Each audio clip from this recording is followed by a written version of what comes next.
இவரு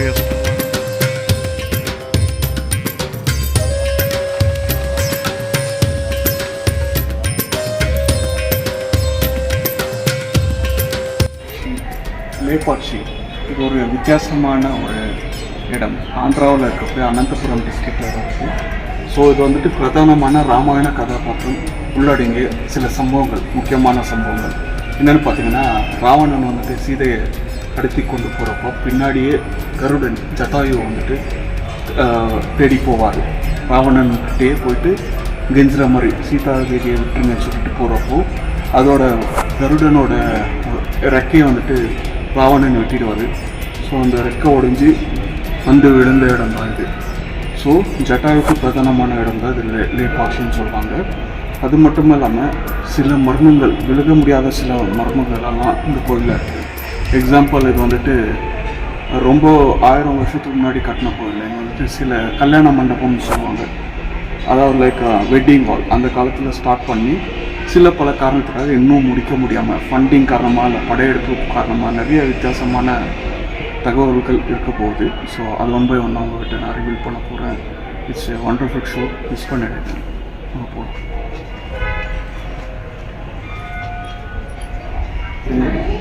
இது டச்சாக இருக்குது பார்த்தீங்களா? இப்படி தான் கன்ஸ்ட்ரக்ஷன் இருக்கிற பேசிக் ஃபார்முலா தான். இது வந்துட்டு கண்டிப்பாக டச் ஆகணும். ஸோ இதே மாதிரி தான் 70 to 64 பில்லர்ஸ் இருக்குது. அதில் ஒரு பில்லர் வந்துட்டு அந்த இடத்துல தொங்குற மாதிரி இருக்குது. அதுதான் அந்த இடத்துக்கே கொஞ்சம் மர்மமான ஒரு விஷயமா இருக்குது. அதை சேர்த்து நான் காட்ட போகிறேன்.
சுமார் 124 கிலோமீட்டர்.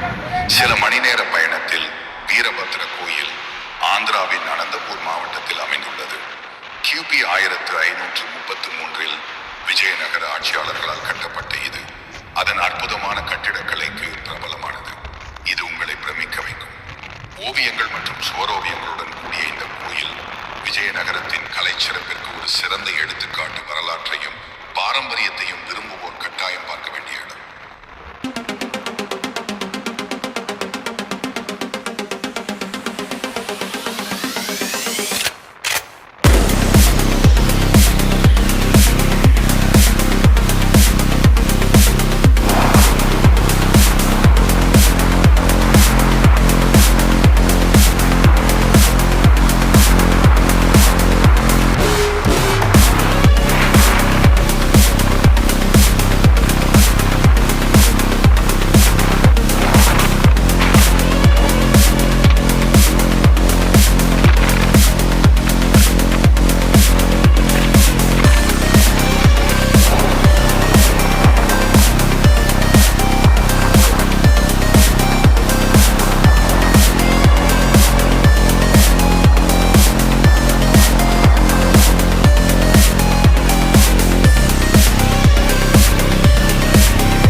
லேபாக்ஷி கோயில் ஒவ்வொரு கல்லும் ஒரு கதையை சொல்லும் அரச கடந்த காலத்திற்கான காலப்பயணம்.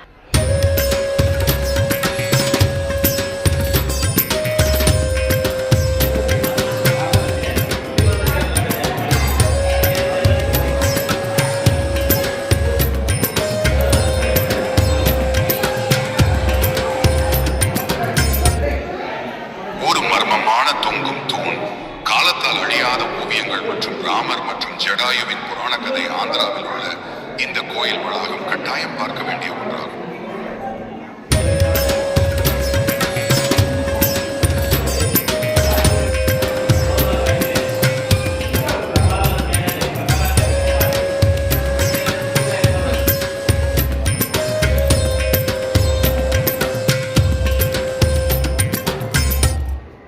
இதில் வீரபத்ரன் கோவில் உள்ளது. இந்த கோயிலினுள் சிவன், திருமால், வீரபத்ரன் ஆகியோருக்கு சிறு கோயில்கள் உள்ளன. Welcome to late பாக்ஸி. நம்ம இந்த எபிசோட லேட் பாக்ஸியோட சில மர்மங்கள் வந்தோம் தெரிஞ்சுக்க போறோம். லேட் பாக்ஸி இன்க்ரெடிபிள் இந்தியா சீரீஸ்ல ஒரு வித்தியாசமான ஒரு கோவில். இங்கே ஹேங்கிங் இல்லை, ஒரு பில்லர் வந்துட்டு மோர் தென் டென்ஸ் ஆஃப் வெயிட் இருக்கும். நிலத்துல படாம இருக்கிற ஒரு கோயில் அப்படிங்கிறதா இருக்கு. அது மட்டும் இல்லாம ஜட்டாயுக்கிட்ட ஒரு ஸ்பெஷலான ஸ்கிரிப்சர்ஸ், அதாவது லைக் ராமாயணத்துல முக்கியமான ஒரு கருடன் கதாபாத்திரம், அதை பேரு சட்டாயு. அதுக்கு பார்த்தினா ஒரு சில முக்கியமான தகவல் வந்து சேர்த்து இந்த வீடியோலாம் நம்ம பார்க்கணும். சிவனும் திருமாலும் எதிரெதிராக இருக்கின்றனர். இந்த கோயிலின் கலைநயம் மிகுந்த பகுதி நாட்டிய மண்டபமாகும். அதில் நட்டியக்காரர், மிருதங்கம் வாசிப்போர், இசைவாணர் ஆகியோருடைய உருவங்கள் செதுக்கிய 60 பெரிய தூண்களும் ஓவிய வேலைப்பாடு மிகுந்த விதானமும் காணப்படுகின்றன. கருவறையின் சுவர்களிலும் கூரை உட்புறமும் அழகுமிக்க ஓவியங்கள் நிறைந்துள்ளன.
நீங்கள் காண்பீர்கள். இது எல்லா பக்கங்களிலும் வராண்டாக்களுடன் அழகாக சீரமைக்கப்பட்டுள்ளது. எண்ணற்ற தூண்கள் உள்ளன, அனைத்தும் விரிவாக செதுக்கப்பட்டுள்ளன.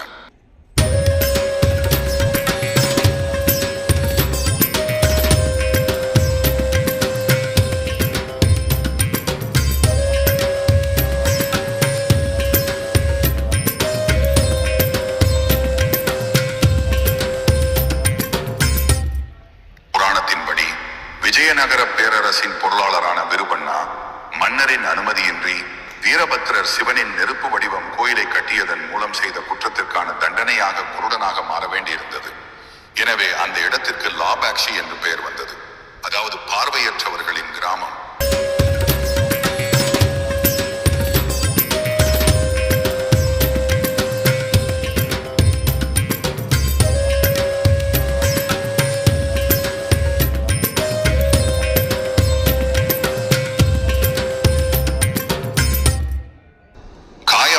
ஜடாயு சீதையை கடத்தி செல்லும் அசுர மன்னன் ராவணனை தடுக்க முயன்ற போது இந்த கிராமத்தில் உள்ள ஒரு பாறை குன்றின் மீது விழுந்ததாக உள்ளூர் புராணம் கூறுகிறது. துரதிருஷ்டவசமாக ராவணன் சண்டையில் வெற்றி பெற்று இறக்கைகளை வெட்டி இறக்க விட்டு சென்றான். ராமர் அந்த இடத்திற்கு வந்த போது அவர் இரக்கத்துடன் லே பக்ஷி என்று தெலுங்கில் உச்சரித்தார், அதாவது எழுந்திரு பறவை. இதனால் அந்த இடம் லேபாக்ஷி என்று அறியப்பட்டது.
தலைமுடி கொண்ட பாம்பின் கீழ் அடக்கமாக அமர்ந்திருக்கிறது. இது அவர் கழுத்தில் அணிந்திருக்கும் வழக்கமான பாம்பை போன்றது அல்ல. மாறாக அது விஷ்ணுவின் ஓய்வெடுக்கும் சோபாவான சேஷ்நாக்கை உங்களுக்கு நினைவூட்டுகிறது. ஸோ இதுதான் சப்த சர்ப்பலிங்கம், 7 ஸ்னேக்ஸ்ன்னு சொல்லுவாங்க. ஸோ இதோட டீட்டெயிலிங் பார்த்தீங்கன்னா எக்ஸாக்ட் ஸ்னேக் மாதிரியே இருக்கும். எக்ஸாக்ட் அந்த ஸ்ட்ரக்சர் பார்த்தீங்கன்னா ஃபுல்லு ஸ்னேக்கோட ஸ்கின் நிறைய கேப் பண்ணியிருப்பாங்க. ப்ளஸ் லிங்கம் இருக்குது, 7 ஸ்னேக்ஸ்.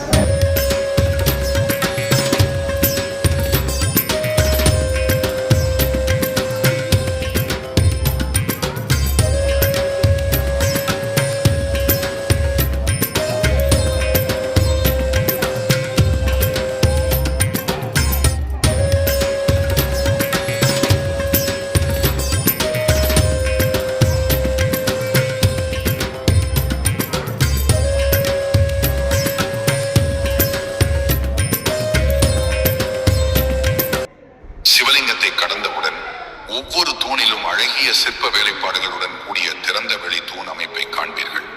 இது சிவன் மற்றும் பார்வதியின் திருமணத்தை சித்தரிக்கிறது. வெளிப்படையாக இது ஒரு முடிக்கப்படாத கல்யாண மண்டபம் அல்லது திருமண மண்டபம். அதை பற்றி அதிக தகவல்கள் தெரியவில்லை.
கைஸ், இப்போ நம்ம வந்துட்டு ஒரு கம்ப்ளீட் சைலன்ஸ் இருக்கும் அந்த மண்டபம்.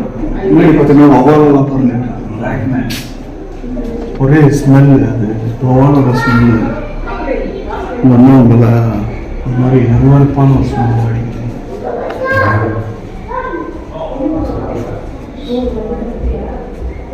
ஸோ கொஞ்சம் பயங்கரமான திகழூற்ற ஒரு இடமா இங்கே பார்க்கலாம்.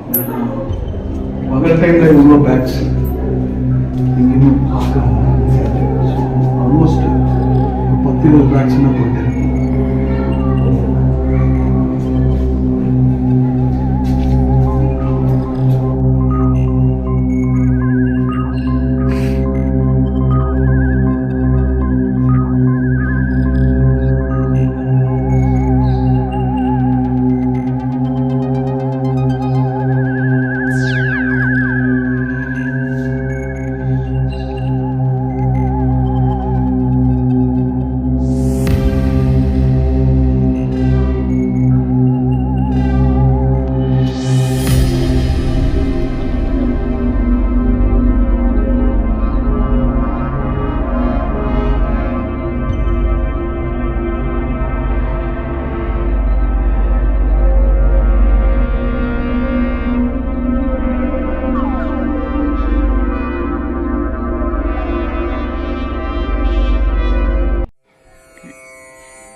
நீள அகலத்தில் நீங்கள் பயணிக்கும் போது ஒரு பெரிய கால் தடத்தை காண்பீர்கள். சிலர் இது சீதையின் கால் தடம் என்றும் சிலர் இது அனுமனின் கால் தடம் என்றும் கூறுகிறார்கள். லேபாக்ஷி இது வந்துட்டு ராமாயணத்தில் சில முக்கியமான விடயங்கள் இடம்பெற்றதா சொல்லியிருப்பேன். இங்கேருந்து தான் சீதை மாதா வந்துட்டு ராவணன் கடத்திட்டு போகிறப்போ ஜடாயு கருடன் வந்து தடுப்பார் இல்லையா. ஸோ அந்த மாதிரியான ஒரு நிகழ்வு லேபாக்ஷியில் நடந்தப்போ சீதாவோட கால் தடம், மாதா சீதா இருப்பாங்கல்ல, அவங்களோட கால் தடம் இங்கே இருக்கு பாருங்க. ஸோ இதுதான் அந்த கால் தடம்.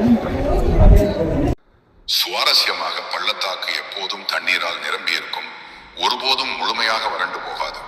அவளுக்கு மரியாதை செலுத்துவதற்கும் சீதையின் கால் தடத்தை சுத்தமாக வைத்திருப்பதற்கும் தண்ணீர் மாயமாக தோன்றுவதாக உள்ளூர்வாசிகள் நம்புகிறார்கள். வெளிப்படையாக இன்று வரை யாராலும் நீரின் மூலத்தை கண்டுபிடிக்க முடியவில்லை.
ஜடாயு தீம் பார்க் காண்பீர்கள். நீங்கள் சோர்வாக உணர்ந்தாலும் அதை பார்க்க தவறவிட்டாலும் ஒரு பெரிய பாறையில் அமர்ந்திருக்கும் அந்த மாபெரும் பறவையின் சிலையை தூரத்திலிருந்து பார்க்க தவற முடியாத ஒன்றாகும்.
ஸோ கடைசியில் நம்மளுக்கு ஜட்டாயுவோட இன்ஸ்டாகிராம்லலாம் பார்த்துக்கிங்களா நிறைய ரீல்ஸ் வந்துருக்குங்க. ஸோ அந்த ஸ்டாச்சு கிட்ட தான் வந்திருக்கும். மேலே போய் ஸ்டாச்சு கிட்ட இருந்து எக்ஸ்ப்ளோர் பண்ண போகிறோம்.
இதில் ரொம்ப முக்கியமான இன்னொரு ஃபுட் பிரிண்ட் பார்க்க போகிறோம். ஹனுமானோட நம்ம சீதாதேவி பார்த்துருக்கோம் இல்லைங்களா, அதே மாதிரி ஹனுமானோட ஃபுட் பிரிண்ட் ஹனுமான்னு சொல்கிறாங்க. பட் சீதாதேவி இது இதோட பெருசாக இருந்தது. I don't know the story behind it, but still